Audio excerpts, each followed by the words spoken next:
أرسله بالحق بشيرا ونذيرا وداعيا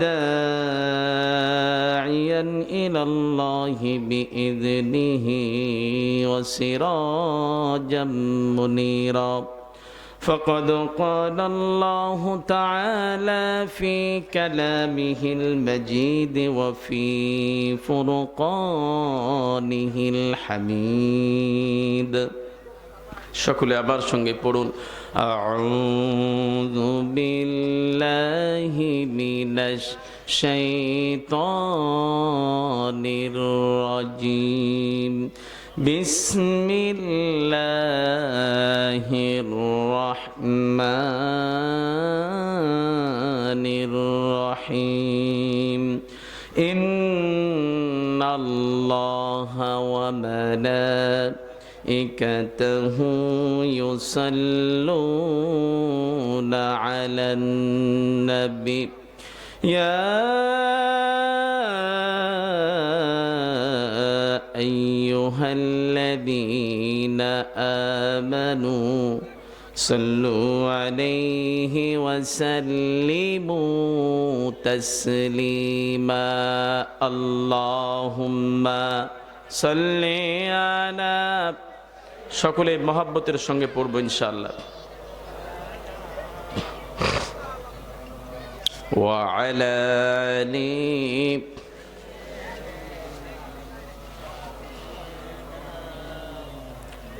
তায়েফের কথা ভেবে কাঁদে শুধু দুনয়ন এমন দরদি পেতে কাঁদে মন অনুক্ষণ আল্লাহুম্মা সাল্লি আলা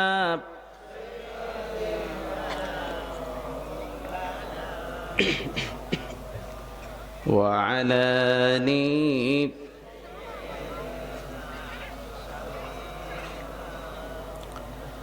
কত ব্যথা কত ভাবে সয়েছ যে তুমি তোমারি খুনে লাল তায়েফের ভূমি ফেরেশতারা এসে চায় ধ্বংসের হুকুম রহমাখা মুহাম্মদ প্রাণেতে হযরত হে আল্লাহ ক্ষমা কর হে তায়েফবাসী ওরা বুঝেনি তো আমি যে মুহাম্মদ হৃদয়ে মুহাম্মদ আল্লাহুম্মা সাল্লি আলা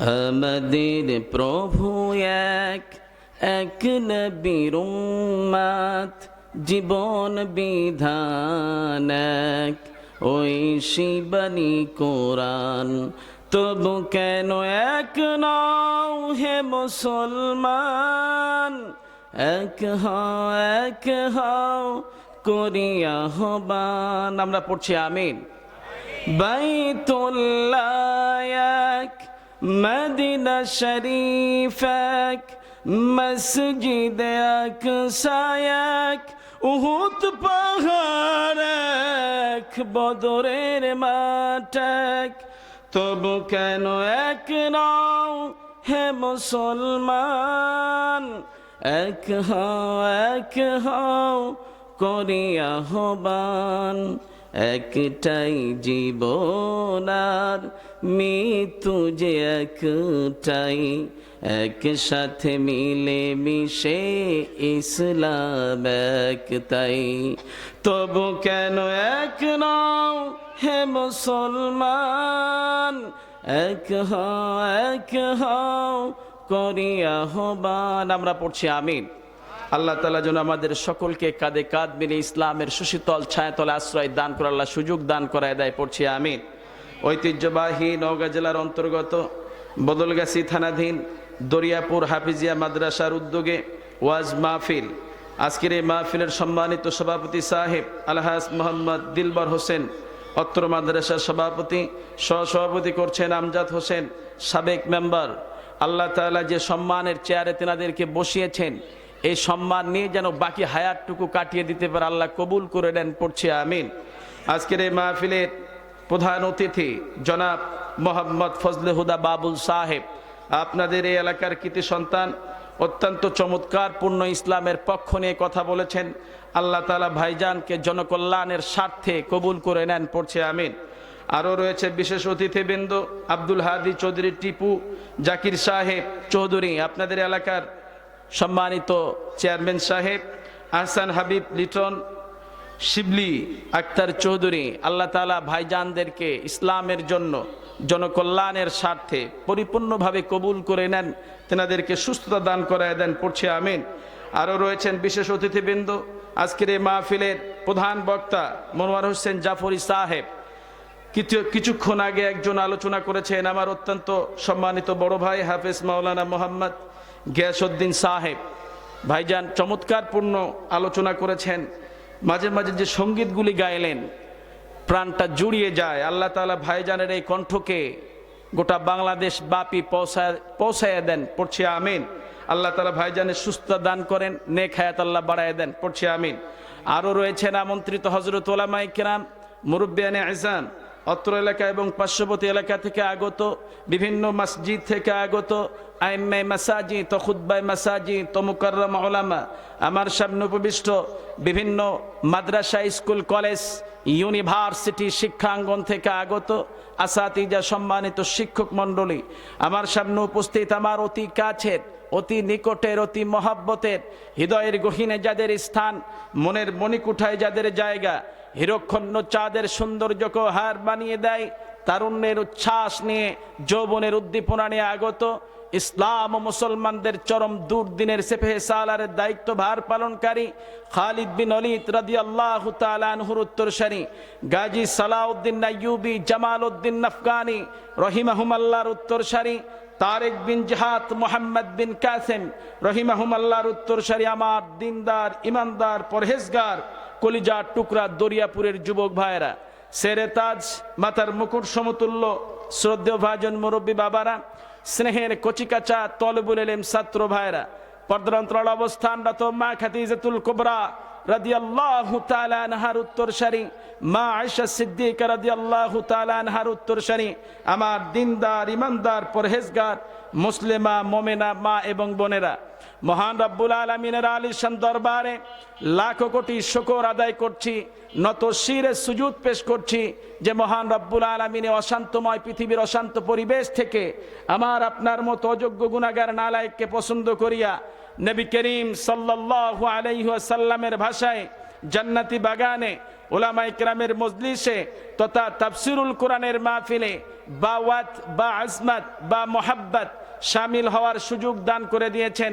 এজন্য আমরা সকলে খুশি না নারাজ, কম না বেশি, হৃদয়ের সবটুকুন ভালোবাসা উজাড় করে দিয়ে পড়ছি রব্বানা লাকাল হামদ হামদান কাসীরান তাইয়িবান মুবারাকান ফীহি, পড়ছি ইয়া রাব্বি লাকাল হামদু কামা ইয়ানবাগি লিজালালি ওয়াজহিক ওয়া আযীমি সুলতানি। তাফসীর ইবনে কাসিরের ভিতরে এই দোয়াটি লেখা আছে, ইবনে মাদহা শরীফের হাদিস। কোনো এক ব্যক্তি এই কালেমা পাঠ করলো, প্রতিমধ্যেই ফেরেশতারা এসে বান্দার আমলনামায় সওয়াব লিখবেন, কিন্তু ফেরেশতারা ভেবে পাচ্ছেন না তার আমলনামায় কতগুলি সওয়াব লিখবেন। সুবহানাল্লাহ বললেন না? ফেরেশতারা তখন আল্লাহর কাছে ফিরে গেলেন, গিয়ে বললেন, আল্লাহ আপনার কোন এক গোলাম এই দোয়া পাঠ করেছে, এর বদৌলতে আমরা তার আমলনামায় কতগুলি সওয়াব দেব। আল্লাহ বললেন, আমার গোলাম কি এমন দোয়া পাঠ করেছে তাই বলে তোমরা সওয়াব দিতে দ্বিধাবোধ করছো? আল্লাহ মানুষের অন্তরের খবর জানেন কি জানেন না বলেন?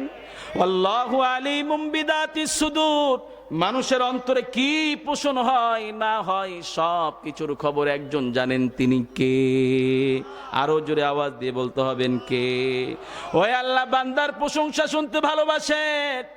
এজন্য ফেরেশতাদেরকে জিজ্ঞেস করলেন, আমার গোলাম কি এমন দোয়া পাঠ করেছে? ফেরেশতারা তখন বললেন, ইয়া রাব্বি লাকাল হামদু কামা ইয়ানবাগি লিজালালি ওয়াজহিক ওয়া আযীমি সুলতানিক। আল্লাহ আপনার গোলাম এই দোয়া পাঠ করেছে। আল্লাহ বললেন, তোমরা ওই দোয়াটাই তুলে রেখে দাও, কিয়ামতের ময়দানে আমি যখন আমার গোলামের সঙ্গে সাক্ষাৎ করব, আমি আমার নিজের কুদরতি হাত দিয়ে বান্দার আমলনামা বান্দার হাতে পুরস্কার দিয়ে দেব। আরো জোরে বলেন সুবহানাল্লাহ। সুতরাং কেউ যেটা দেয় না দেয় কে? কেউ যেটা শোনে না শোনেন কে? কেউ যেটা বুঝতে পারে না সব বোঝেন তিনি একজন, তিনি কে? এজন্য আল্লাহ বললেন, গোলাম গুনাহ করেছ, কত গুনাহ, দরজা বন্ধ, জানালা বন্ধ, কেউ দেখে নাই, কেউ জানে না তুমি গুনাহ করেছো, আমি দেখেছি, তুমি জানো। আবার দরজা জানলা বন্ধ করে চুপিসারে আমার কাছে মাপ চেয়ে নাও। তোমার রব এত দয়াবান, তুমি মাপ চাইলে তোমার জীবনের সব গুনাহ খাতা আল্লাহ মাফ করে দিবে। এজন্য বিশ্বনবী সাল্লাল্লাহু আলাইহি সাল্লাম বুখারীর বর্ণনায় গুনাহ মাপের জন্য দোয়া শিখিয়ে দিলেন, আর বললেন, এই দোয়া পড়ে আল্লাহর কাছে মাপ চাও আর বলো, আল্লাহুম্মা গফিরলি যামবি কুল্লাহু দাক্কাতাও ওয়া জিল্লাতাও ওয়া আউওয়ালাহু ওয়া আখিরাহু ওয়া আলানিয়াতাহু ওয়া সিররা। আয় আল্লাহ, আমার জীবনের সব গুনাহ মাফ করে দেন, আমার ছোট গুনাহ, বড় গুনাহ, আগের গুনাহ, পরের গুনাহ, প্রকাশ্য গুনাহ, গোপনীয় গুনাহ, এত গুনাহ করেছো গোলাম, আমার কাছে মাপ চাও, তওবা পড়ো। তওবার মতো তওবা পড়লে আমি আল্লাহ তোমার জীবনের সব গুনাহ খাতাগুলি মাফ করে দেব। সুবহানাল্লাহ বলেন। আমরা যেন গুনাহ মাপ চেয়ে কবরে যেতে পারি, আল্লাহ আমাদেরকে কবুল করে নেন, পড়ছি আমিন। যেনাদের আন্তরিকতার বদদৌলতে অক্লান্ত প্রচেষ্টার ফল, দীর্ঘদিন প্রচেষ্টা চালিয়েছে মাদ্রাসার উস্তাদ এবং মাদ্রাসার ছাত্র, কমিটিবৃন্দ, গ্রামবাসী, যেনারা এত সুন্দর জান্নাতি বাগান আমাদের উপহার দিয়েছেন এত কষ্ট করে, তেনাদের জন্য আমাদের অন্তরে দোয়া আছে না নেই? দোয়া করতে পারি কি? দোয়া করতে পারি এটাই, আল্লাহ তাআলা যেন সে সমস্ত ভাইদের, তেনাদের পরিবার পরিজন যেনারা আছেন, প্রত্যেকেরই জীবনের গুনাহ খাতা যেন আল্লাহ মাফ করে দেন, পড়ছি আমিন। ভাইজান, কিছুক্ষণ আমরা আলোচনা করব। আলোচনার পূর্বে আমি দু একটি কথা না বললেই নয়। এই পাশ দিয়ে এই যে ছোট ছোট বাচ্চাগুলি হেঁটে যায়, এই বাচ্চাগুলি যেন হাঁটতে না পারে, আওয়াজ চিল্লাচিল্লি করে, এতে মাহফিলের বক্তার কথা বলতে সমস্যা হয়। আমি মাহফিল কমিটি কর্তৃপক্ষকে বলবো যে এ সমস্ত বাচ্চারা যেন এই আশপাশ দিয়ে না হাঁটে। এ চিল্লাপাল্লা দৌড়াদৌড়ি করলে কথাগুলি এলোমেলো হয়ে যায়, সাজানো গোছানো কথা হয় না। সুতরাং কোনো আওয়াজ যেন না আসে।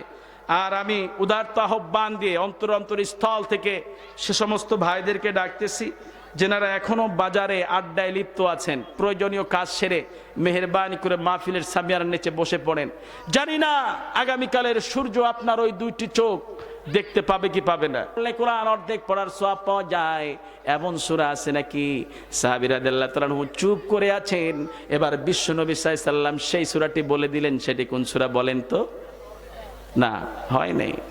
হুজুর সাল্লাল্লাহু আলাইহি সাল্লাম সাহাবীকে জিজ্ঞাসা করলেন, সাহাবী চুপ করে আছেন। একজন স্যার ছাত্রকে ডেকে বলতেছে, বাবা ওয়ান্ডারফুল বানান করো। ছাত্র এ থেকে জেড পর্যন্ত পড়েছে। স্যার কয়, কি খবর?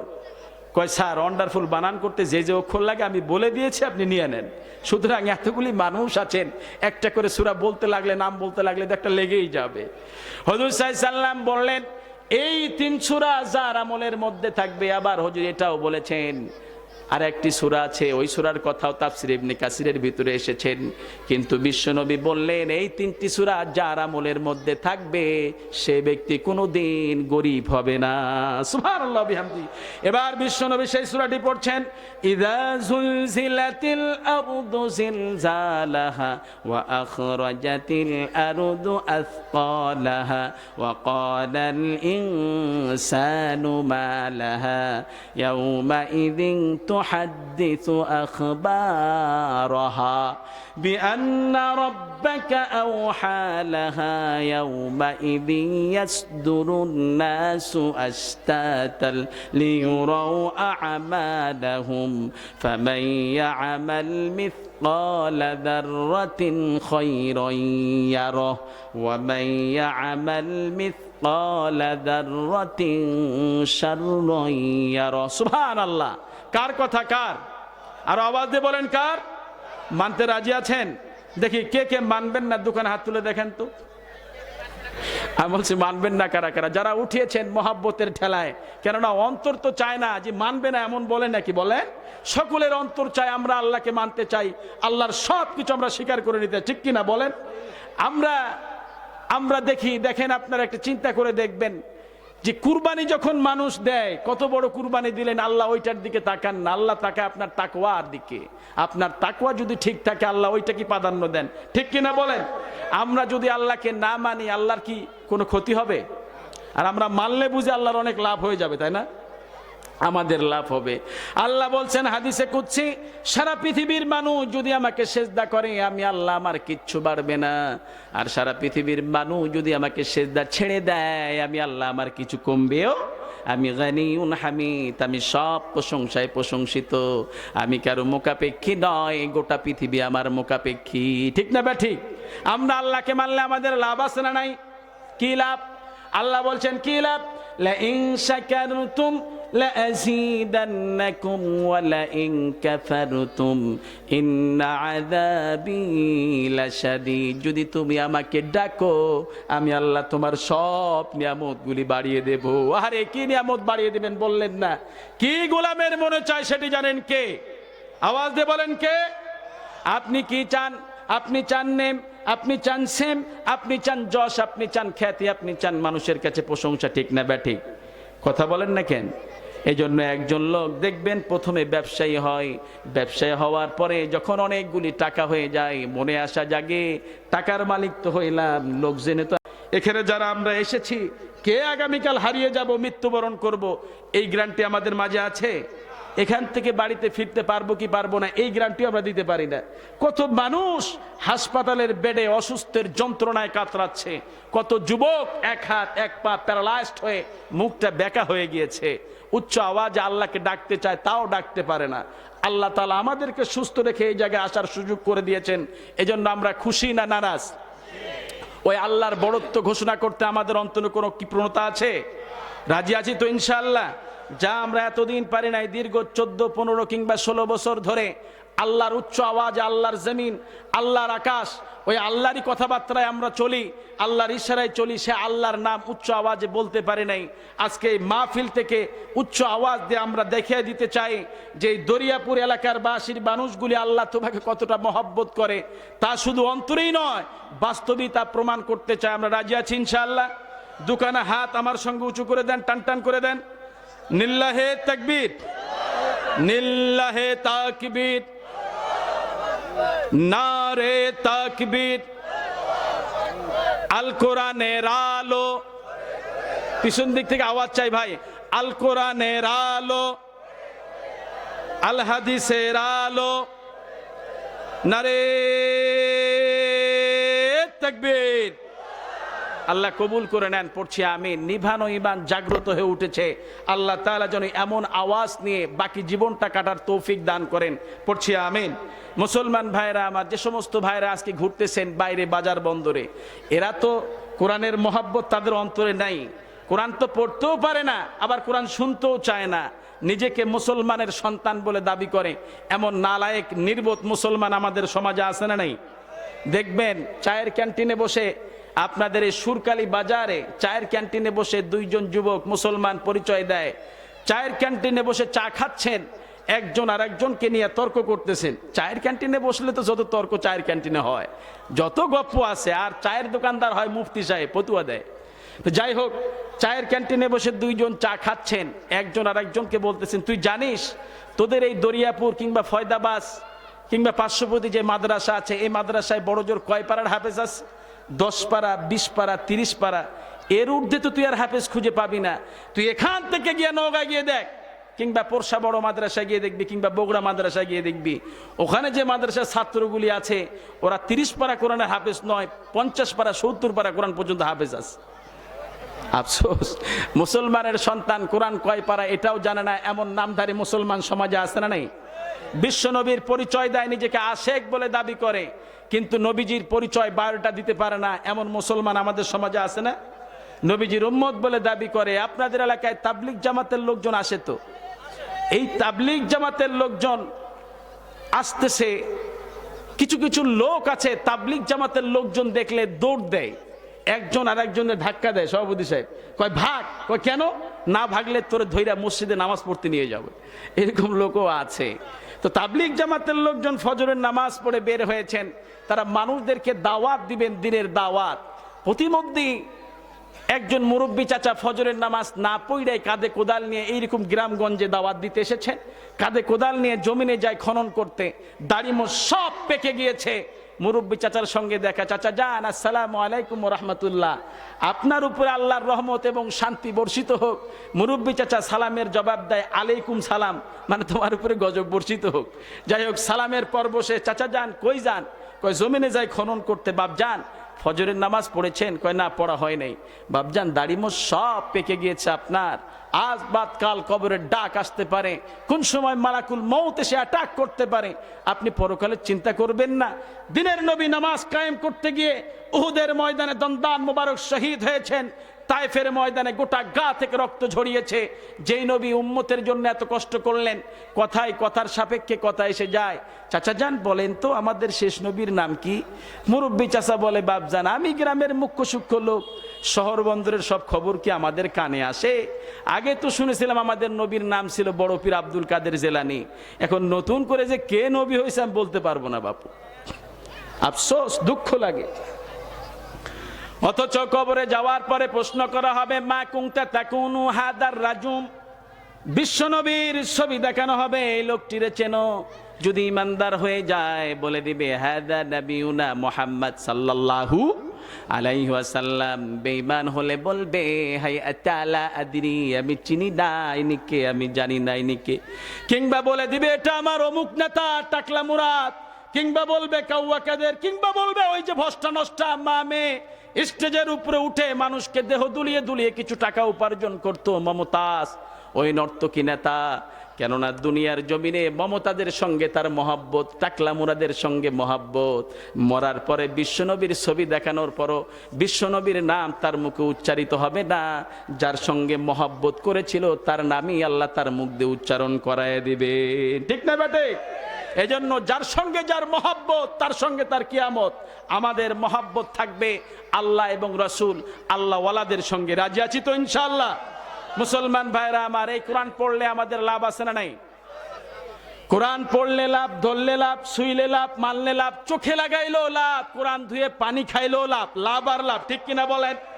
এই কোরআন ব্যক্তিত্ব জীবনে লাগায় দেন, সমাজ জীবনে লাগায় দেন, পারিবারিক জীবনে লাগায় দেন, রাষ্ট্রীয় জীবনে লাগায় দেন। যে জীবনে এই কোরআন লাগায় দিবেন সেই জীবনটা সোনার চেয়েও মূল্যবান হয়ে যাবে। অনেক মানুষ আমাদের সমাজে আছে, বৃদ্ধ মানুষগুলি কোরআন পড়তে পারে না, কিন্তু তার সামনে যখন মাদ্রাসার বাচ্চারা যখন কোরআন তেলাওয়াত করে, ওই বৃদ্ধর মনে আফসোস লাগে, হারে আমি যদি একটু এরকম কোরআন পড়তে পারতাম।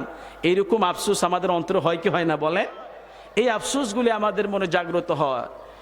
কিন্তু বলে হুজুর আমি পড়তে পারি না, আফসোস করি। ছোট্ট বয়সেই আমার বাবা ইন্তেকাল করেছেন, ক্ষুধার যাতনা নিবারণ করতে গিয়ে এই বাড়ি ওই বাড়ি কাজ করেছি, বিভিন্ন জায়গায় কাজে লিপ্ত ছিলাম, পেটে জোগানি দিয়েছিলাম, কোরআন পড়তে পারি নাই। আজকে আফসোস হয় কোরআন যদি একটু পড়তে পারতাম। সে সমস্ত বৃদ্ধ বাবাদের জন্য খুশখবরই হচ্ছে, আপনি কোরআন পড়তে পারেন না। বিশ্বনবী সাল্লাল্লাহু আলাইহি ওয়াসাল্লাম বলেছেন কোরআন পড়তে পারো না, আরবি অক্ষরও চেনো না, কিন্তু কোরআনটা সকাল সন্ধ্যায় হাতে নিয়ে মসজিদের এক কোণে বসে কিংবা ঘরের এক কোণে বসে কোরআনের আয়াতের উপর দিয়ে আপনি শাহাদাত আঙ্গুল দিয়ে হাত চালিয়ে যাও আর বলো এগুলি আমার আল্লাহর কথা। এই যে আমার আল্লাহ বলেছেন, এটাই আমার আল্লাহর কথা। এই যে আমার আল্লাহ বলেছেন, আল্লাহর হাবিব সাল্লাল্লাহু আলাইহি ওয়াসাল্লাম বলেছেন, ওই গোলাম যদি মনে প্রাণে বিশ্বাস নিয়ে আল্লাহর কথা বলে বিশ্বাস এনে নেয়, আল্লাহর হাবিব সাল্লাল্লাহু আলাইহি ওয়াসাল্লাম বলেছেন প্রত্যেকটি অক্ষরের বিনিময়ে 10টি করে নেকি আল্লাহ বান্দার আমলনামায় দান করে দিবে। সূরা ফাতিহা যদি কোনো গোলাম একবার পড়ে, অর্ধেক কোরআন পড়লে যেই সওয়াব হবে সেই সওয়াব আল্লাহ বান্দার আমলনামায় দিয়ে দিবেন। সুবহানাল্লাহ বলেন। সূরা ইখলাস যদি কোনো গোলাম একবার পড়ে, 10 পারা কোরআন পড়লে যেই সওয়াব হতো সেই সওয়াব বান্দার আমলনামায় দান করে দিবেন কে? আরো জোরে আওয়াজ দিয়ে বলেন কে? আল্লাহ রাব্বুল আলামিন বললেন ওয়ালাকাদ আতাইনাকা সাবআম মিনাল মাসানি ওয়াল কুরআনাল আযীম। ও নবী, 7টা আয়াতে কারিমে আমি আপনাকে দান করেছি, সেই সাথেই বিশাল কোরআনটা আমি আপনাকে দান করেছি। কোন গোলাম যদি 7টা আয়াতের ব্যাখ্যা করে 30 পারা কোরআন হয়ে যায়। আল্লাহু আকবার। আবার গোটা কোরআনটারে কনসাইজ করলে পরে সূরা ফাতিহা হয়ে যায়। এজন্য বিশ্বনবী সাল্লাল্লাহু আলাইহি সাল্লাম সূরা ফাতিহাকে নিসফুল কোরআন বলেছেন। আল্লাহু আকবার। কোরআনের অর্ধেক, কোরআনের কি অর্ধেক। আপনি সূরা ফাতিহা পড়বেন না, নামাজ কবুল হবে না। তবে সূরা ফাতিহা ছাড়া আমরা একটা নামাজ পড়ি, সেটি কোন নামাজ বলেন তো? জানাজার নামাজ। তাও আবার এখানেও মতানৈক্য আছে, 3 ইমাম পড়েন না। আমরা যারা ইমাম আবু হানিফা রহমাতুল্লাহি আলাইহির মাসলাকের লোক যারা, আমরা আমাদের ইমাম দলিল দিয়েছেন ফাকরাউ মা তায়াসসারা মিনাল কোরআন, কোরআনের যেখান থেকে সহজ সেখান থেকে পড়েন, এর ভিতরে সূরা ফাতিহার কোনো শর্ত। আর অন্যান্য ইমাম গণনা বলেছেন লা সালাতা ইল্লা বিফাতিহাতিল কিতাব, সূরা ফাতিহা ছাড়া কোনো নামাজই কবুল হবে। সুতরাং আমাদের মাঝে আহলে হাদিসদের মাঝে ইখতিলাফ ছিল। নানান ধর্মের মানুষ, ইসলাম ধর্মে মানুষ অনেকভাবে ভাগ হয়ে গিয়েছে, তাদের সঙ্গে আমাদের ইখতিলাফ থাকতে পারে। তাই বলে সব মুসলমান এক দল, আল্লাহর দল, কথা বলেন ঠিক কিনা? যারা ইসলামের মধ্যে দল ভাগ করে তাদের সাথে আমাদের কোনো সম্পর্ক। কিয়ামতের ময়দানে আল্লাহ বলবে, বল কেন দল ভাগ করেছিলি? আমার নবী মানুষকে কোরআনের দাওয়াত দিয়ে এক ইসলামের প্ল্যাটফর্মে এনে হাজির করিয়েছে, আর তুই বদমাই যখন দাওয়াত দিদি, তোর দাওয়াতে মানুষ দলে দলে ভাগ হয়ে গেল। কেন আমার ইসলামের মধ্যে ভাগ করলি? তোরা জাহান্নামে যা, যারা ভাগ করেছিস। ঠিক না বেটে? এজন্য কোনো ভাগ হবে না, সব দল এক দল, আল্লাহর দল, কথা বলেন। মুসলমান ভাইরা আমার, এই কোরআনের দাওয়াত দিয়ে বিশ্বনবী মানুষকে এক করেছেন। আর আজকে যখন আমরা এই কোরআনের দাওয়াত দেই মানুষ ভাগ হয়, তাহলে বুঝতে হবে নবীজির দাওয়াতের সাথে আমাদের দাওয়াতের মিল খাচ্ছে না। নবীজির দাওয়াত কেমন ছিল দেখো। সভাপতি সাহেবের মতো একজন এইরকম বৃদ্ধ সাহাবী, দাড়ি মোছ সব পেকে গিয়েছে, জিহ্বাটা ভারী হয়ে গিয়েছে, শরীরটা ভালো মতো চলে না। বিশ্বনবীর কাছে গিয়ে বললেন, নবীজি আমি কোরআন শিখতে চাই, আমাকে কোরআন শিক্ষা দেন, ব্যবস্থা করে দেন। হুজুর আমার জিহ্বাটা কিন্তু মোটা, খুব ভারী হয়ে গিয়েছে, ছোট বাচ্চাদের মতো লড়া চড়ে না। আল্লাহর হাবিব বললেন, তাহলে কোরআনের যে সূরাগুলি শুরু হয়েছে আলিফ লাম র দিয়ে, আপনি সেগুলি পড়েন। সাহাবী রাদিয়াল্লাহু তাআলা আনহু বললেন, এটি তো আমার জন্য খুব কঠিন হয়ে যায়। এবার বিশ্বনবী সাল্লাল্লাহু আলাইহি সাল্লাম বললেন, তাহলে হা মিম দিয়ে যেগুলি শুরু হয়েছে এগুলি আপনি পড়েন। সাহাবী রাদিয়াল্লাহু তাআলা আনহু বললেন, এটিও তো আমার জন্য খুব কঠিন। এবার বিশ্বনবী বললেন, সাব্বাহু সাব্বিহুদি, যেটা দিয়ে শুরু হয়েছে সেটি পড়েন। সাহাবী রাদিয়াল্লাহু তাআলা আনহু বললেন, এটিও আমার জন্য খুব কঠিন। আমাদের মতো মোল্লাদের কাছে যদি এরকম বৃদ্ধ লোক আসতো, আমরা কি বলতাম? যাও মিয়া, স্টেজ ওয়ার, যেমন আছো তেমন থাকো, চুপ করে বসে থাকো, বুড়ো মানুষ তো পেটের পেটের করো কেন, বলতাম কি না? আহারে মদিনার প্রেসিডেন্ট, সারা পৃথিবীর শ্রেষ্ঠ মানুষ, কোনো বিরক্তি নাই। এবার হুজুর সাল্লাল্লাহু আলাইহি সাল্লাম বললেন, তাহলে আপনি আমার সাথে কোরআনের অর্ধেক যেই সূরা পড়লে কোরআন অর্ধেক পড়ার সওয়াব পাওয়া যায় এমন সূরা পড়েন। সাহাবী রাদিয়াল্লাহু তাআলা আনহু চুপ করে আছেন। বিশ্বনবী সাল্লাল্লাহু আলাইহি সাল্লাম এবার সেই সূরাটি বলে দিলেন। দরিয়াপুরবাসী বলেন তো সেই সূরার নাম কি? না, সূরা ফাতিহা বাদেও আরো একটি সূরা আছে, সেই সূরার নাম কি? না, হয় নাই, পেঁচে পড়ে গিয়েছেন না? আরো একটু আপনাদেরকে সহজ করে দিচ্ছি। একজন প্রিয় সাহাবী আল্লাহর হাবিব সাল্লাল্লাহু আলাইহি সাল্লামের কাছে আসলেন। আসার পরে বললেন, হুজুর আমার তো বয়স হয়েছে বিয়ের, আমি তো বিয়ে করতে চাই। তো হুজুর বললেন, তুমি তো বিয়ে করবা, মোহরানার টাকা ঠিক মতো আছে তো? সাহাবী রাদিয়াল্লাহু তাআলা আনহু বললেন, না আমি তো খাইতেই পারতেছি না, মোহরানার টাকা আমি কই থেকে দেব? হুজুর সাল্লাল্লাহু আলাইহি সাল্লাম বললেন, তোমার কাছে কি কোরআনের অর্ধেক এমন সূরা আছে নাকি যেই সূরা পড়লে কোরআন অর্ধেক পড়ার সওয়াব পাওয়া যায়? সাহাবী রাদিয়াল্লাহু তাআলা আনহু বললেন, হ্যাঁ আছে। হুজুর বললেন, পড়ো। পড়া শুরু করলেন, আলহামদুলিল্লাহি রাব্বিল আলামিন। এবার হুজুর সাল্লাল্লাহু আলাইহি সাল্লাম বললেন, তোমার কাছে কি কোরআনের 1/3 এমন সূরা আছে নাকি? সাহাবী রাদিয়াল্লাহু তাআলা আনহু বললেন হ্যাঁ আছে। হুজুর বললেন পড়ো, পড়া শুরু করলেন কুল হুয়াল্লাহু আহাদ, পড়েন কুল হুয়াল্লাহু আহাদ আল্লাহুস সামাদ লাম ইয়ালিদ ওয়া লাম ইউলাদ ওয়া লাম ইয়াকুল লাহু কুফুয়ান আহাদ। সুবহানাল্লাহ।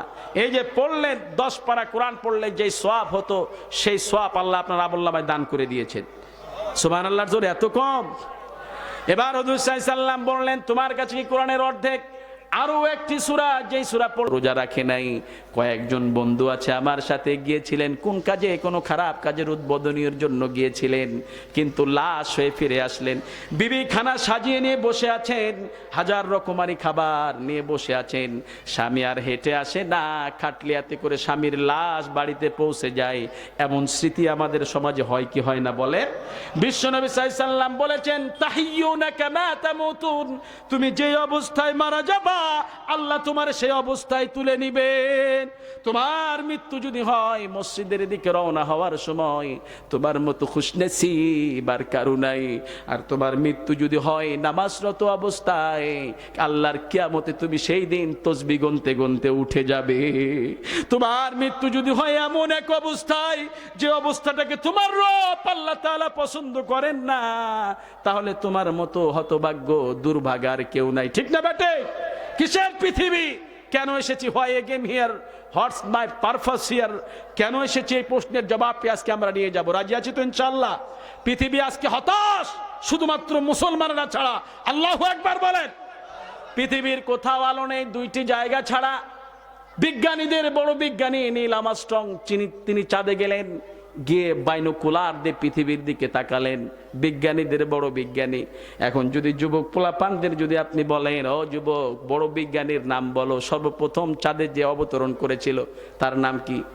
বলতে পারে না। যদি বর্ণনা করা হয় যুবক বলো তো মিশরের পিরামিড সম্পর্কে বর্ণনা দাও, যুবক প্যান্টে প্রস্রাব করে ফেলবে। এইটা আবার কোন কথা?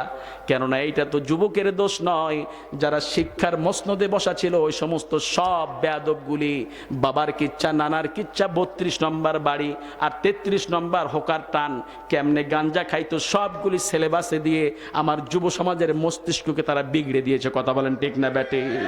অন্যদিকে বড় মানুষ নিয়ে গিয়েছে ঠিক শিক্ষামন্ত্রী দীপমণি বেয়াদব, সমুদ্রী পাড়ে গিয়ে হাঁটুর উপরে কাপড় উঠে জাতিকে দেখাচ্ছে দেখো আমি সমুদ্রী পার ভ্রমণ করার জন্য এসেছি। বেয়াদব! কে শিক্ষামন্ত্রী বানাইলো? এ সমস্ত সব মূর্খগুলি ক্ষমতার মসনদে বসে পবিত্র সংসদটাকে অপবিত্র বানিয়েছে। কথা বলেন ঠিক কিনা? সব নাসনোয়ালি যেন ভর্তি হয়ে গেছে শিক্ষার মসনদে। আমার যুব সমাজের চরিত্রকে তারা নষ্ট করলো। এই যুবকদের চরিত্র নষ্ট করার জন্য সিলেবাসে বাবার কিচ্ছা নানার কিচ্ছা দেওয়ার কারণে আমার যুবকরা ইসলাম থেকে বহির্মুখ হয়েছে। এই ইসলাম থেকে বহির্মুখ করার জন্য যারা দায়ী সব বেয়াদবগুলি ক্ষমতার মসনদে বসা, এরাই আমার যুবকদের চরিত্র নষ্টের জন্য দায়ী। কথা বলেন ঠিক কিনা? সুপ্রভাত, ধন্যবাদ জানাই। সুপ্রভাত, ধন্যবাদ জানাই আমার তৌহিদি জনতা যুব সমাজদেরকে, যে সমস্ত যুবকরা তাদের প্রলোভন পা না দিয়ে এই স্বৈরাচারকে পতন করে একটি স্বাধীন দেশ আমাদের উপহার দিয়েছে। আল্লাহ তাআলা যে সমস্ত যুবকদেরকে উচ্চ মাকাম দান করুন, পড়ছি আমিন। যে সমস্ত দেশদ্রোহীরা দেশ প্রেমের কথা বলে বাংলাদেশের সহজ সরল মানুষের মস্তিষ্ককে ঢোলাই করে, কিংবা হ্যানা ক্যাবিনেট তৈরি করে, কিংবা ভারতের পাঁচটা এজেন্ট হয়ে নিরীহ মানুষের বুকে অস্ত্র ধারণ করে বাংলার মানুষের স্বাধীনতা হরণ করে দীর্ঘ 14, 15 কিংবা 16 বছর ধরে প্রাণপণ অপচেষ্টা চালিয়েছিল ক্ষমতা টিকিয়ে রাখার জন্য, সে সমস্ত হায়নাদের কবল থেকে এই যুব সমাজ এই দেশকে আবার দ্বিতীয়বারের মতো স্বাধীনতা এনে দিয়েছে। কথা বলেন ঠিক কিনা? সত্যের পক্ষে অন্যায়ের বিরুদ্ধে জালিমের অবসান ঘটিয়ে আপামর বাংলাদেশের 17 কোটি মানুষকে বন্দিশালা থেকে মুক্ত করে স্বাধীনভাবে বাঁচার প্রেরণা প্রয়াস যুগান্তর দিতে গিয়ে যে সমস্ত যুবকরা নিজের বুকের তাজা রক্ত ঢেলে দিয়ে এই স্বাধীন দেশ আমাদের উপহার দিল, সে সমস্ত শহীদদের মৃত্যুর বদলা আমরা এমনিতেই ছেড়ে দেব না। সাইদি সাহেবের কথায় কচুরি পানার ভেতর থেকে ইঁদুরের গর্ত থেকে টেনে বের করে এনে তাদের বিচার আমরা বাংলার জমিনে করেই ছাড়বো ইনশাআল্লাহ। কথা বলেন ঠিক কিনা? সুপ্রভাত, ধন্যবাদ জানাই যে সমস্ত যুবকেরা সুপ্রভাত, ধন্যবাদ জানায় যে সমস্ত যুবকেরা এই স্বাধীন দেশ উপহার দিতে গিয়ে নিজেরা বুকের তাজা রক্ত ঢেলে দিয়ে শহীদ হয়েছেন, সে সমস্ত শহীদদের জন্য সালাম, শ্রদ্ধা, কবরে শান্তি, জান্নাত, উচ্চ মাকাম আল্লাহ তাআলা তাদের দান করুন, পড়ছি আমিন। আমার যুব সমাজ যখন সত্যের দিকে এগুচ্ছিল, ঠিক সেই মুহূর্তে বাংলার টাকায় কেনা অস্ত্র শস্ত্র, যে অস্ত্র ব্যবহৃত হবে কোনো অন্যায়কারী, দুর্নীতিবাজ, ধাপ্পাবাজ, চোর, বাটপার, গুন্ডা সন্ডার বিরুদ্ধে, যারা বাংলাদেশের অর্থ মেরে বাইরের দেশে বেগম পাড়া তৈরি করেছে, এই সমস্ত বেয়াদবদের বিরুদ্ধে ব্যবহৃত হবে। সেই দিকে ব্যবহৃত না হয়ে দুধের মোটা ফুটফুটে তরুণ যুবকের উপরে ব্যবহার করা হয়েছে। কথা বলেন ঠিক কিনা? ওই ফ্যাসিস্ট, স্বৈরাচারী, খুনি, অবৈধ ক্ষমতা দখলকারিনী, খুন গুমকারিনী, নারী নামে কলঙ্ক, বাংলাদেশকে পৃথিবীর মানচিত্রে কলঙ্কিত করলো, তার সে অবৈধ ক্ষমতা টিকিয়ে রাখার জন্য পুলিশ নামক 5টা বাহিনী দিয়ে, ছাত্রলীগ নামক সে সমস্ত ছাত্রদের হাতে অবৈধ অস্ত্র তুলে দিয়ে নিরীহ মানুষের বুকে নির্বিচারে গোলাবর্ষণ করেছে। এমনকি ফসফরাসের মতো বোমা ব্যবহার করতে তারা দ্বিধা করে নাই। কথা বলেন ঠিক কিনা? সুপ্রভাত, ধন্যবাদ জানাই আমার তৌহিদি জনতা বাংলাদেশের যুব সমাজকে, যেই যুবকেরা আমাদের এই স্বাধীন দেশ উপহার দিয়েছে। আমি এও বলে ধন্যবাদ জানাই আগামী প্রজন্ম ইনশাআল্লাহ, আগামীর দিন কোরআনের দিন, আগামীর দিন ইসলামের দিন, আগামীর দিন মুসলমান যুবকদের হাতেই কালেমার ঝান্ডা বাই পতাকা শোভা পাবে। কথা বলেন ঠিক না বেঠে? আল্লাহ তাআলা আমাদের যুবক ভাইদেরকে অন্যায়কারীদের বিরুদ্ধে সব সময় যেন লড়াকু সৈনিক হিসাবে আল্লাহ তাআলা তাদেরকে মজুদ রাখেন, পড়ছি আমিন। মুসলমান ভাইরা আমার, বলতেছিলাম নীল আর্মস্ট্রং চাঁদে গেলেন, বিজ্ঞানীদের বড় বিজ্ঞানী। তিনি চাঁদে গেলেন, গিয়ে বাইনোকুলার দিয়ে পৃথিবীর দিকে তাকালেন, দেখলেন darkness occupied the whole flatter of the world. গোটা পৃথিবীটাকে অন্ধকার আচ্ছন্ন ধরে রেখেছে, পৃথিবীর কোথাও আলো নেই, 2টি জায়গা ছাড়া। আল্লাহু আকবার বলেন। গোটা পৃথিবী কুটকুটে অন্ধকার, 2টি জায়গা থেকে বিচ্ছুরিত হয়ে আলো উপরের দিকে ছুটছে। ম্যাপ বের করে দেখে যে এই 2টি জায়গা থেকে আলো উপরের দিকে ছুটছে, একটির নাম মক্কা আর একটির নাম মদিনা। আল্লাহু আকবার। ভারতের একজন চন্দ্রবিজ্ঞানী, তিনি রিসেন্টলি কালেমা পড়ে মুসলমান হয়েছেন। তেনাকে প্রশ্ন করা হলো, আপনি মুসলমান হলেন কেন? তিনি বলেন, আমি অন্ধকার রাত্রি তো অনেক উপরে উঠেছিলাম, অনেক উঁচুতে উঠলাম, গিয়ে পৃথিবীর দিকে তাকালাম, দেখলাম নীল আর্মস্ট্রং যা দেখেছেন আমিও তাই দেখেছি। আল্লাহু আকবার। তিনি চাঁদের বুকে নামলেন, অবতরণ করলেন। কোরআনের বর্ণনায় যে 4টা ফাটা ওয়াংশাক্কাল কামার, 4টা ফাটা দেখে তিনি বিশ্বনবীর বায়োগ্রাফি পড়লেন। মক্কার কাফেররা যখন ইসলামকে অবিশ্বাস করছিল, তারা তখন বলল, গো মুহাম্মদ সাল্লাল্লাহু আলাইহি সাল্লাম, আপনি যদি ইশারা দিয়ে, সাদা আঙ্গুল দিয়ে ইশারা দিয়ে আকাশের চাঁদকে 2 খণ্ড করে দিতে পারেন, আমরা আপনার উপরে ঈমান আনবো, আপনার সাথে সাথে কালেমা পড়ে আমরাও মুসলমান হয়ে যাব।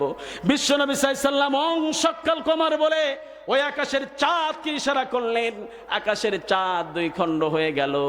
বিশ্বনবীর সেই ইশারা কিয়ামত অবধি পর্যন্ত চাঁদের গায়ে লেগে থাকবে। সুবহানাল্লাহ বিহামদিহি। মুসলমান ভাইরা আমার, সময় যেহেতু স্বল্প, আমরা বিশ্বনবীর জীবনী থেকে আলোচনা করে আজকে আমার সময়টুকু আমি শেষ করতে চাই। আমরা কিছুক্ষণ আর আলোচনা করব বিশ্বনবীর জীবনী থেকে। আমরা সকলে শুনতে রাজি আছি তো ইনশাআল্লাহ?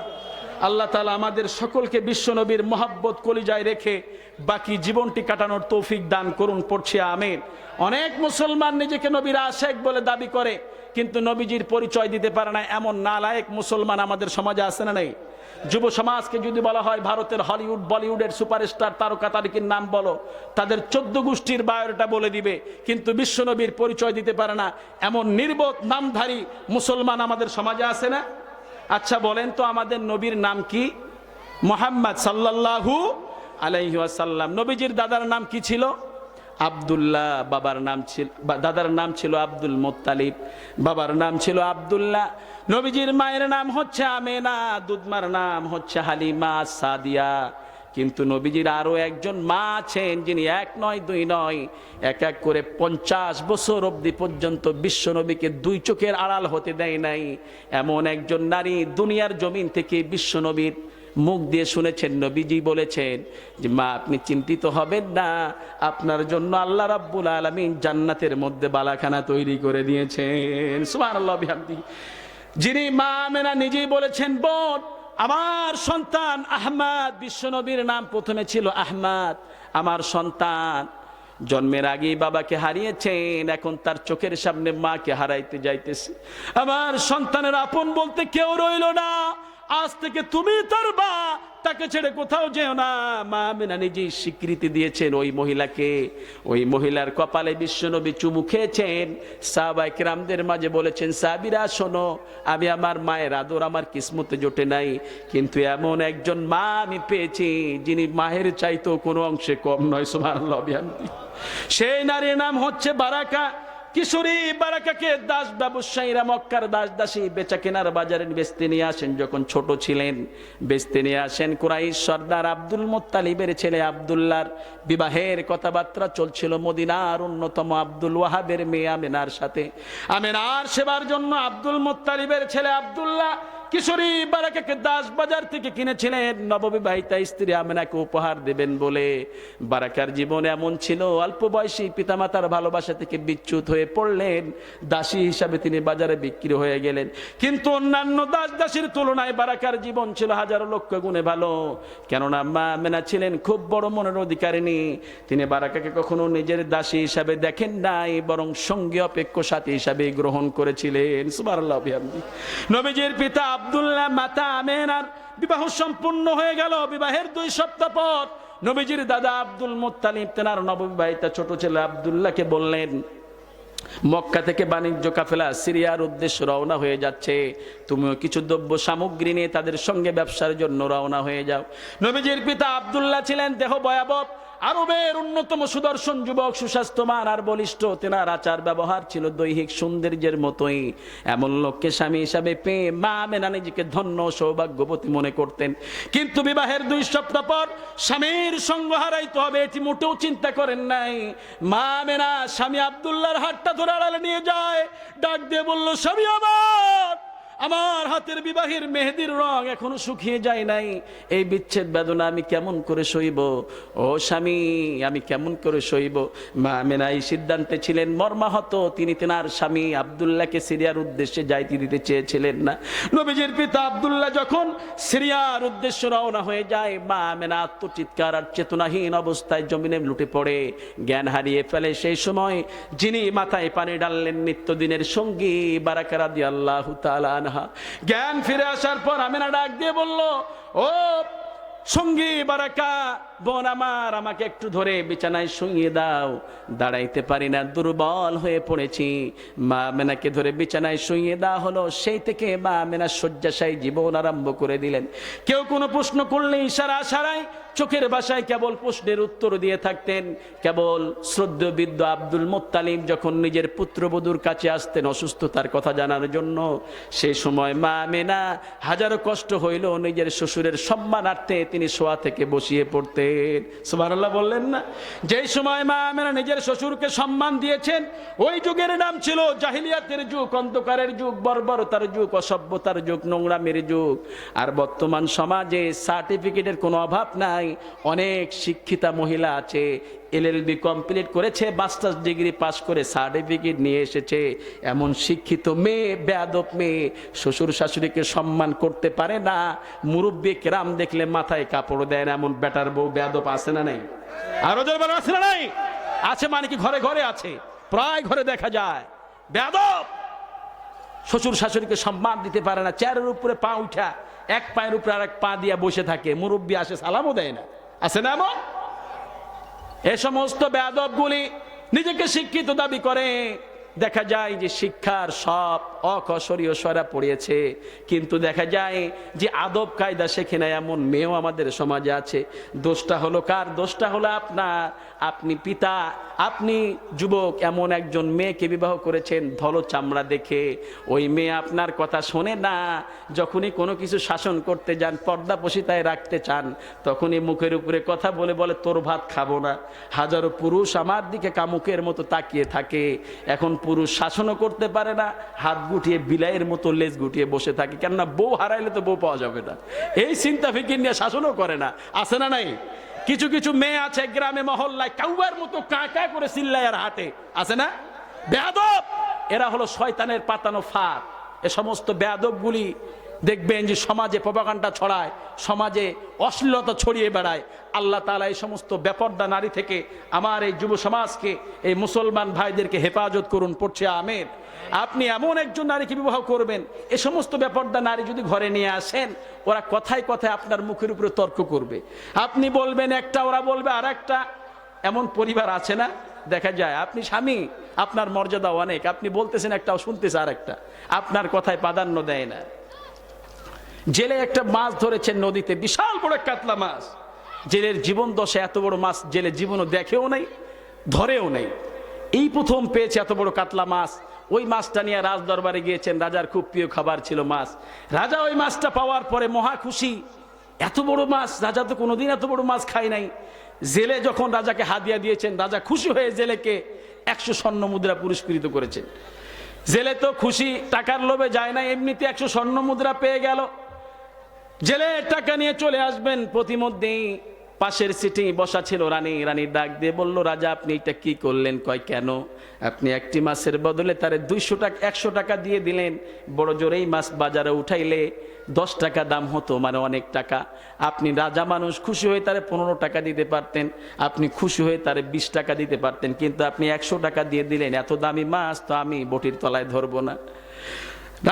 রানীকে ডাক দিয়ে বলল, রানী আমি তো তারে মাছের দাম দেই নাই, জেলে আমাকে মহব্বত করে, ভালোবাসে, এই জন্য জেলেকে হাদিয়া স্বরূপ হিসাবে আমি এই টাকাটা দিয়েছি।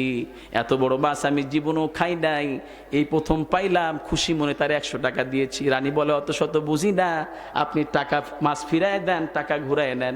রাজা ডাক দিয়ে বলে, রানী এখন যদি টাকা ফিরায় চাই, আমার 14 পিঢ়ি রাজাগিরি করেছে, মান ইজ্জত বলতে তো আমার কিছুই থাকবে না। রানী বলে, অত শত বুঝি না।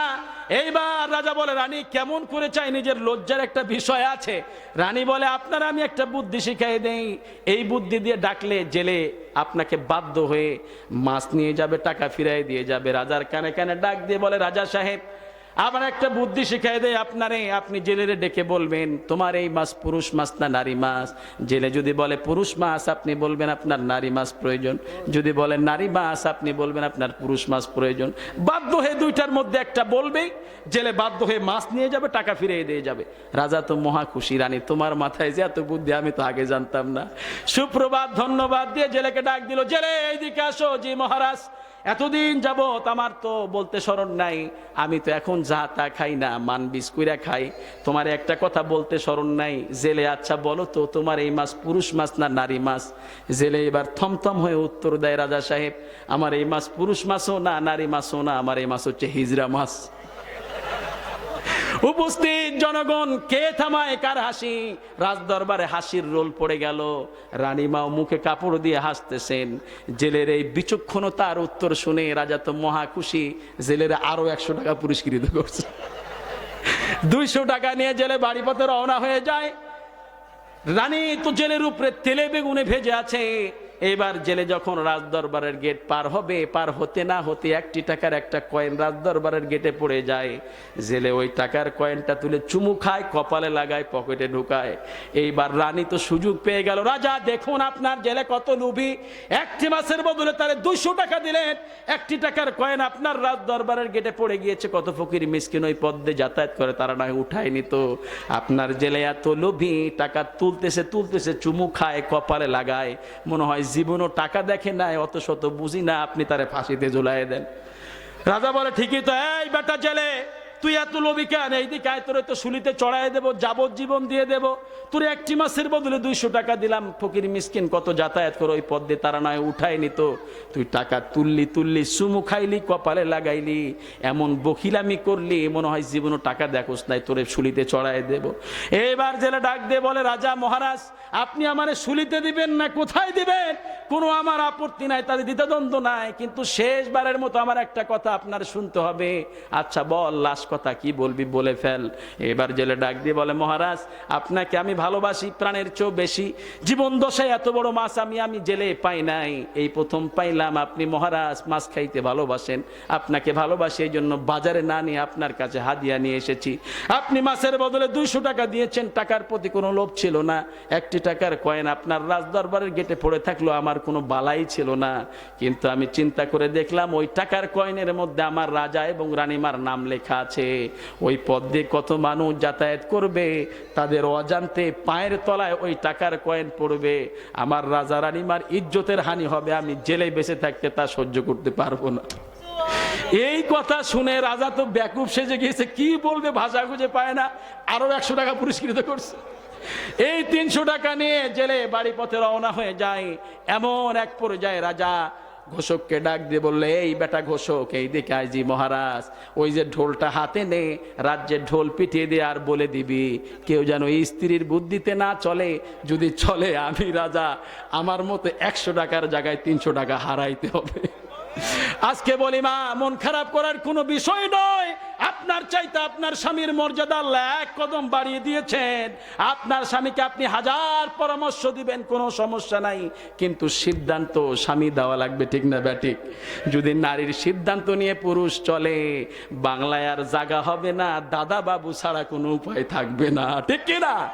এই জন্য বলি মা, খবরদার, আপনার গলার আওয়াজ নিচু হবে, আপনি উঁচু আওয়াজে কথা বলবেন না। আপনার কণ্ঠ যদি বাইরে যায়, একজন পুরুষ যদি শুনে নিজের ভিতরে কাম্য ভাব জেগে যায়, তাহলে চেনার গুনাহ প্রত্যেক সেকেন্ডে সেকেন্ডে লেখা হবে। আল্লাহ তাআলা আমাদের মা বোনদেরকে পর্দানিশী বানানোর তৌফিক দান করুন, পড়ছি আমিন। মুসলমান ভাইরা আমার, বলতেছিলাম মা আমেনা তিনার শ্বশুরকে সম্মান দেখিয়েছেন, শ্বশুরকে সম্মান দেখিয়েছেন মা আমেনা, শ্বশুরকে সম্মান দিয়েছেন। নবীজির পিতা আব্দুল্লাহ সিরিয়ায় যাওয়ার 2 মাস পর মা আমেনা ঘুমন্ত ঘরে এক অদ্ভুত স্বপ্ন দেখলেন। ঘুম ভাঙার পর তিনি হয়ে উঠলেন আনন্দ উদ্বেলার উৎফুল্ল।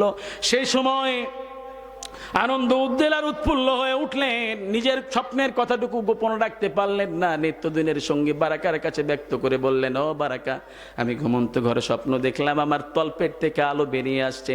বারাকা ডাক দিয়ে বলল, আমেনা, আপনি কি নিজেকে গর্ভবতী অনুভব করছেন? মা আমেনা হ্যাঁ সচক মাথা নাড়া দিলেন। বারাকা সান্ত্বনা দিয়ে বললেন, আমেনা, আপনি চিন্তিত হবেন না, নিশ্চয়ই আপনার গর্ভে এক সৌভাগ্যবান সন্তান জন্ম লাভ করবে। সুবহানাল্লাহ বলেন। এত সান্ত্বনার বাণী শোনার পরও মা আমেনা নিজেকে শান্ত রাখতে পারলেন না। স্বামী আব্দুল্লাহর চিন্তা চেতনায় সবসময় দুশ্চিন্তাগ্রস্ত থাকতেন। বিরহ বেদনা আর উৎকণ্ঠায় আহারে অনীহায় বিনোদের রজনী যাপনে মা আমেনার স্বাস্থ্য ভেঙে পড়তে লাগলো। সেই সময় মুসলমান ভাইয়েরা আমার, বিশ্বনবী দুনিয়ার জমিনে আসবে তার আগে ঘটে গেল আর এক দুর্ঘটনা। মক্কার জমিনে ইয়ামিন দেশের সম্রাট আব্রাহা আল আশরাফ বিশাল হাতি বাহিনী নিয়ে মুসলমানদের কাবা ঘর ভাঙার জন্য আসতেছেন। কাবা ভাঙার কারণ হলো একটাই, ইয়ামিন দেশে মুসলমানদের মতো অনুরূপ কাবা তৈরি করেছিলেন তিনি।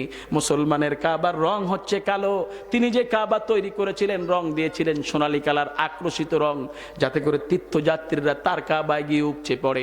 কিন্তু এত অর্থ কোটি খরচ করার পরও তার কাবায় কেউ যায় না, সব মানুষ মুসলমানদের কাবায় উপচে পড়ে, হিংসায় গা জ্বলে উঠে যায়।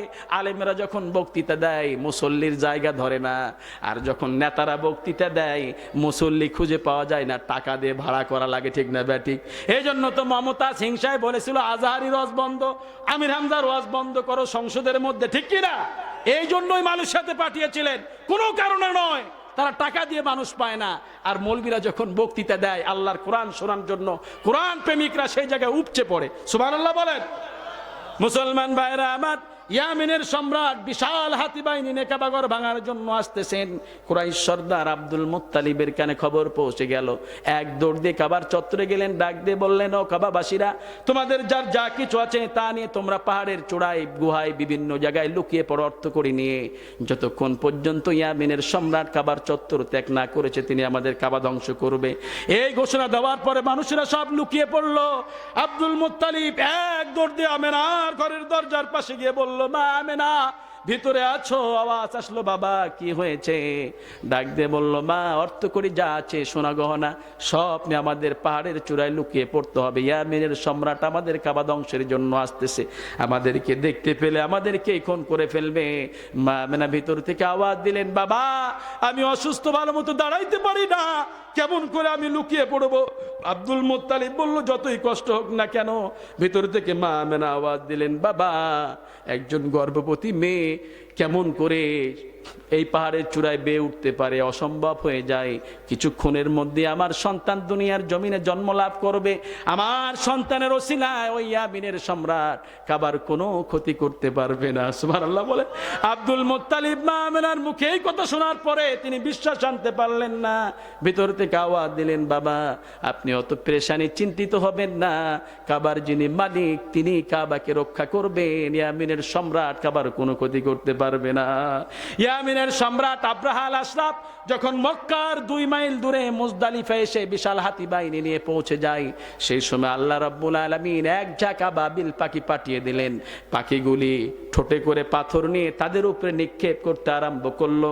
ফলে ইয়ামিনের সম্রাট তার সৈন্য দলকে আল্লাহ রাব্বুল আলামিন চর্বিত ঘাসের নাই পরিণত করে দিলেন।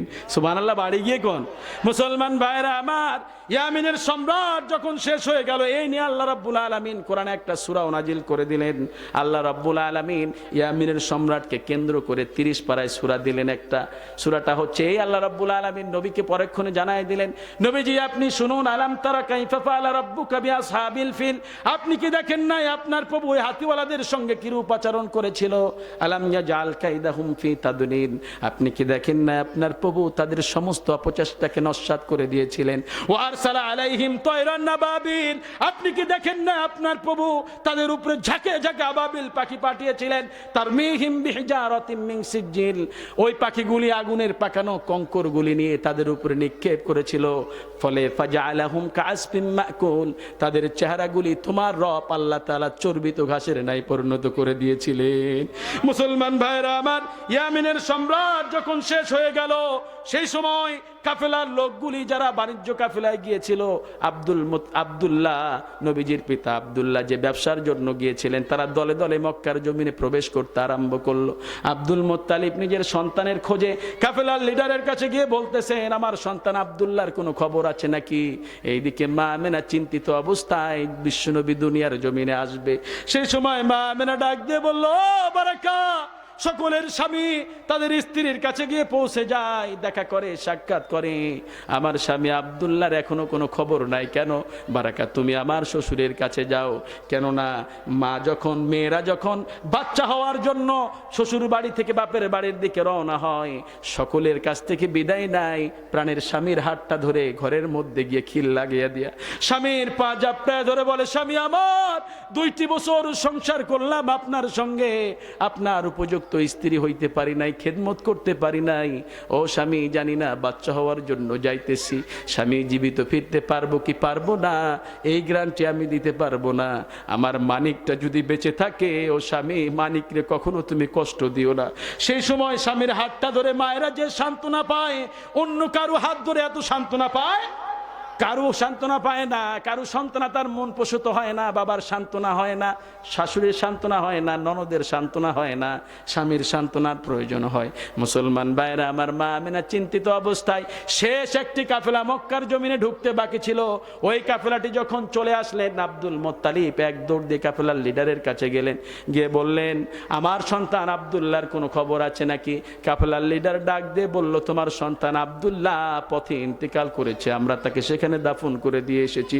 নবীজির দাদা আব্দুল মুত্তালিব যেন 2টি হাঁটু মদিনার মক্কার মরুভূমির উপরে দিয়ে তিনি আকাশের দিকে তাকিয়ে 2 চোখ বেয়ে বেয়ে পানি পড়তে আরম্ভ করলো। বারাকা যখন শুনলো নবীজির পিতা আব্দুল্লাহর দুনিয়ায় নাই, মৃত্যুবরণ করেছে, বিলাপ করতে করতে, কান্না করতে করতে দৌড় দিয়ে ডাক দিয়ে বলল, আমেনা, তোমার স্বামী আব্দুল্লাহর দুনিয়ায় জীবিত নাই, সে ইন্তেকাল করেছে। মা আমেনা এই কথা শোনার সঙ্গে সঙ্গে বেহুশ হয়ে পড়ে গেলেন। মুসলমান ভাইরা আমার, মা আমেনা জ্ঞান ফিরে আসে, আবার মাথায় পানি ঢালে, আবার জ্ঞান হারিয়ে ফেলে। এইভাবে করতে করতে 12 রবিউল আউয়াল সুবহে সাদিকের পর সোমবারের দিন ফজরের নামাজের আগ মুহূর্তে বিশ্বনবী রাহমাতাল লিল আলামিন এই অবস্থায় মায়ের পেট থেকে দুনিয়ার জমিনে পদার্পণ করলেন। সুবহানাল্লাহ। কিন্তু ভাঙ্গা হৃদয়, কারো মনে কোনো হাসি নাই। আব্দুল মুত্তালিব যেন ভেঙে পড়েছেন, কেননা বাবার তো সবচাইতে কষ্ট হয় ওই সময় বেশি। দুনিয়ার জমিনে যে সমস্ত বাবারা জীবিত আছে, তাদের মনে সবচাইতে কষ্ট পায় ওই সময় বেশি, যে সময় বাবা জীবিত থাকা অবস্থায় সন্তানের লাশ তার কাঁধে বহন করতে হয়। ঠিক কিনা বলে? এর চাইতে কষ্ট বেশি আর কারো হতে পারে? এত কষ্ট বাবারা পায়। আমি তো এমনও দেখেছি আমার এলাকায় এই পার্শ্ববর্তী গ্রামে, আমি এমনও দেখলাম যুবক সন্তান ইন্তেকাল করেছে, একটি মাত্র সন্তান। মানুষ যখন ইন্তেকাল করে এই করুণ দৃশ্য আমি সর্বপ্রথম দেখলাম। একটি সন্তান ইন্তেকাল করেছেন, মুসলমান ভাইয়েরা আমার, সন্তান ইন্তেকাল করলো, পার্শ্ববর্তী লোকজন আত্মীয় স্বজনেরা লাশকে ঘেরাও করে কান্নাকাটি করে, লাশকে ঘেরাও করে কান্নাকাটি করতে আরম্ভ করলো। মা পাগলির মতো, গলা কাটা মুরগির মতো যেমন লাফায়, কল্লা কেটে দিলে মা সেরকম লাফাইতেছে, পাগলি হয়ে পড়েছে। বাবা পুরুষ মানুষ, মানুষের সামনে তো আর ওইভাবে কাঁদতে পারে না। নির্জনে আড়াল এলাকায় গিয়ে আকাশের দিকে তাকিয়ে দু চোখ বেয়ে বেয়ে পানি ফেলে। বাবার দাড়ি ভিজে ভিজে টপ টপ করে পানি পড়তে আরম্ভ করে। মুসলমান ভাইরা আমার, মানুষেরা গিয়ে সান্ত্বনা দেয়, ভাই ধৈর্য ধরো, মানুষের মৌত তো হবেই। পৃথিবীর কোনো ধৈর্য বাবার অন্তরকে ঠান্ডা করতে পারে না। তার মানিক তো তার কাছ থেকে বিদায় নিয়ে গেল। মুসলমান ভাইরা আবার, যখন লাশটাকে খাটলিয়াতে করে কবরের দিকে রওনা করা হয়, কবরের দিকে নিয়ে যাওয়া হয়, বাবাকে কেউ খাটনি করে যখন কবরের দিকে নিয়ে যাওয়া হয়, বাবা যখন হেঁটে হেঁটে রওনা ধরলেন, বাবা যাচ্ছেন, সকল মানুষজন হাঁটার সময় রাস্তার দিকে দৃষ্টি দেয়। সেই সময় বাবার দৃষ্টি রাস্তার দিকে নাই, বাবার দৃষ্টি যেন ওই মরা না সইতে পেরে লাস্ট বারের মতো একটিবার দেখানো হলো। লাশটা যখন কবরে নামা হয়, কেবলার দিকে মুখ আছে না অন্যদিকে মনমনস্ক আছে, ওই অন্যদিকে মুখ করে আছে, এটা চেক করে নেওয়া হয়। ওই বাবাকে যখন গোরস্থানের উপরে সন্তানের মুখের কাপড়টি সরিয়ে দেখানো হয়, দুনিয়ার কোনো বাধা বাবাকে আটকে রাখতে পারে না। বাবা এক ঝাঁপ দিয়ে ওই গোরস্থানের মধ্যে পড়ে মরা সন্তানের লাশটা বুকের মধ্যে ঝাপটায় ধরে গালে মুখে চুমু খায় আর বলে, আমার মানিক রে একাকিত্ব ভাবে দাফন করে দিও না, তোমরা আমার সঙ্গে আমার মানিকের সঙ্গে আমারে দাফন করায় দাও। মুসলমান ভাইরা আমার, এমন মানুষ নাই যার দু চোখ বেয়ে বেয়ে পানি পড়ে নাই। বাবার এই করুণ দৃশ্য দেখে সব মানুষজন কান্নায় ভেঙে পড়লেন। যত যুবক সন্তান ছিল সবগুলি তাদের বাবার পা জাপটিয়ে ধরে বললেন, বাবা জীবনে অনেক ভুল করেছি, তুমি যে আমারে এত মহব্বত করো আমি আগে বুঝতে পারি নাই, আজকে দেখলাম। তার সন্তান মারা যাওয়ার পরে বুঝতে পারলাম এখানে অনেক বাবা হারা মা হারা এতিম সন্তান আছে, নাই? আমি দেখতে চাই দরিয়াপুর আশপাশের মানুষ কে কে বাবা হারিয়ে ফেলেছেন, মা হারিয়ে ফেলেছেন, দুটি হাত উঁচু করে আমার আল্লাহকে দেখায় দাও। এটা ফুটেজ হয়ে থাকবে কিয়ামতের ময়দানে। যারা বাবাকে হারিয়েছেন কিংবা মাকে হারিয়েছেন, সন্তান হারিয়েছেন, এমন কে কে এতিম আছে, আল্লাহ তুমি তাকিয়ে দেখো। দরিয়াপুর মাদ্রাসার মাঠ থেকে আমরা এই এতিম সন্তানদেরকে নিয়ে দোকানে হাত বাড়িয়ে দিয়েছি। আল্লাহ এতিম সন্তানদের মুখের দিকে তাকিয়ে ওই পিতামাতা যে যাকে হারিয়ে ফেলেছে তাদের কবরগুলি তুমি জান্নাতের ফুল বাগিচা বানায় দাও। পরের না আমিন, হাত নামায় নেন। মুসলমান ভাইরা আমার, মানুষ মরার পর তিনটি আমল তার কবরে যায়। এক নম্বর হলো আমানুন সালিহুন ওয়ালাদুন সালিহুন সাদাকাতুন জারিয়া। যা আমল করে যাবেন তাই যাবে, যা সন্তান নেক সন্তানরা দোয়া করবে তাই যাবে। আর সাদাকাতুন জারিয়া, সদকা যেগুলি এক